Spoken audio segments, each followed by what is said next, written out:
Nah teman-teman, hari ini aku super excited banget karena aku barusan aja membeli propertiku yang baru lagi untuk dijadikan kos-kosan di Yogyakarta. Di video kali ini kita bakal bedah sebenarnya pengalaman aku membeli kos-kosan itu seperti apa, berapa kali sih sebenarnya negosiasinya. Nah sekarang tuh dalam tahap proses apa, keadaannya seperti apa, dan pastinya kesimpulannya supaya teman-teman juga dapat manfaat dari video ini.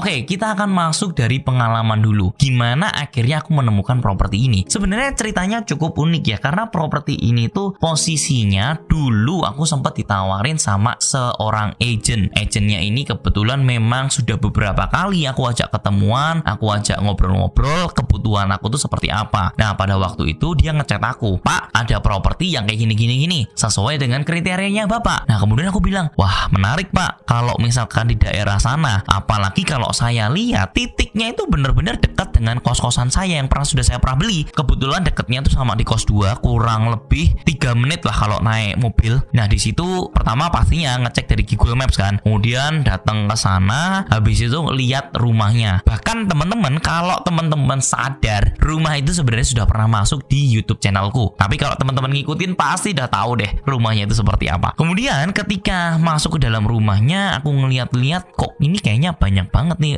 biaya renovasinya, karena mulai dari tempatnya itu naik turunnya tuh kan nggak jelas, ada yang lantainya tinggi turun di dalam satu lantai naik turunnya tuh bisa kayak 6 kali gitu, nggak jelas. Pokoknya terlalu kreatif sampai akhirnya rumahnya nggak karuan anehnya. Ini akhirnya menjadi pertimbangan aku, aduh kalau renovasi sih ini bakal habis banyak banget gitu loh. Nah sampai di situ aku ngerasa kayak yaudahlah mungkin nextnya aja, karena bongkarnya tuh terlalu mahal gitu.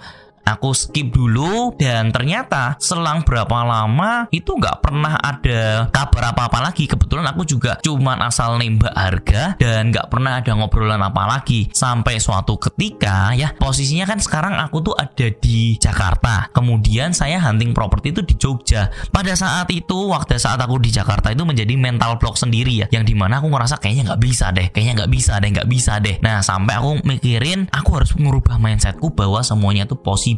Nah pada saat itu akhirnya aku mulai nih kontak-kontakin, aku coba tanya lagi kira-kira perkembangannya seperti apa. Nah pada saat itulah tiba-tiba kasih listingan yang ternyata sudah pernah aku survei sebelumnya. Nah pada saat itulah dia bilang, "Loh Ton, ini tiba-tiba harganya jadi turun lagi." Nah pada saat itulah aku ngerasa, wow ini lumayan banget nih. Kalau harganya turun lagi berarti untuk renovasinya itu benar-benar tidak perlu keluar terlalu banyak. Nah disitulah aku mulai ngerasa kayaknya bisa deh beli. Pada saat itu pun gak langsung datang lagi, aku cuman sekali lihat itu aja. Habis itu datang ke Jogja, cuman datang lihat sekelilingnya karena nggak bisa masuk juga. Akhirnya cuman datang ke sana, lihat daerah sekitarnya cocok. Nah setelah itu aku mutusin yaudah deh kayaknya beli aja, karena setelah dinilai sama perbankan juga angkanya bagus. Nah untuk tahapan negosiasinya pun juga sangat tidak mudah, karena apa? Kondisinya beliau adalah orang luar kota, dimana aku ini kan udah di Jakarta. Untuk sampai ke Jogja sewaktu-waktu, dia sendiri tinggalnya di Tangerang. Kalau misalkan pulang sewaktu-waktu juga. Nah pas banget pada saat itu iseng bisa ketemuan sama beliau. Akhirnya kita ngobrol-ngobrol, angkanya sebenarnya ada kesepakatan yang tipis banget. Nah sampai di situ negosiasinya nggak terlalu lama, butuh cuman 3-4 hari. Ketemuannya kurang lebih sekitar 2 kali atau 3 kali. Nah sampai di situ akhirnya orangnya ngerasa nggak masalah, cocok. Akhirnya propertinya itu bisa kebeli, dan sekarang lagi tahap pembentukan untuk desain. Kita lagi ngitungin RAB-nya,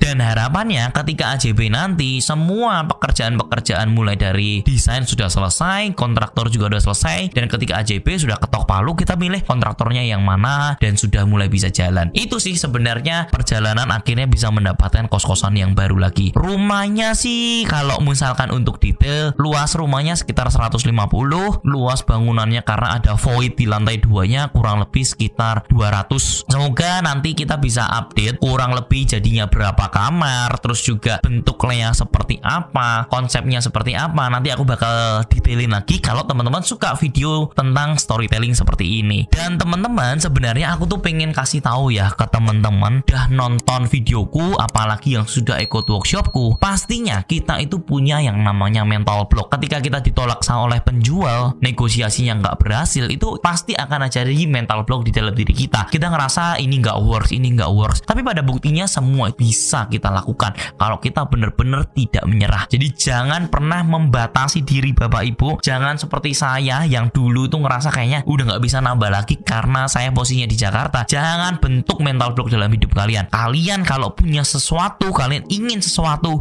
kalian harus kerja keras untuk dapatkan itu. Semua itu butuh proses. Jadi tidak ada yang instan. Saya harap dengan video ini teman-teman semua punya semangat yang sama, motivasi yang sama, tujuan yang sama untuk menjadi financial freedom dari properti. Karena ujung-ujungnya semua akan properti pada waktunya. Entah kalian mau kaya dari bisnis apapun, kalian pasti akan properti pada waktunya. So teman-teman, sekarang pastikan mulai mencari, dan saya yakin ketika teman-teman dapat 1-2 properti, hidup teman-teman itu bakal jauh berubah. Ke video ini bisa memberikan motivasi, dan thank you for watching and let's see you in the next video. See ya guys.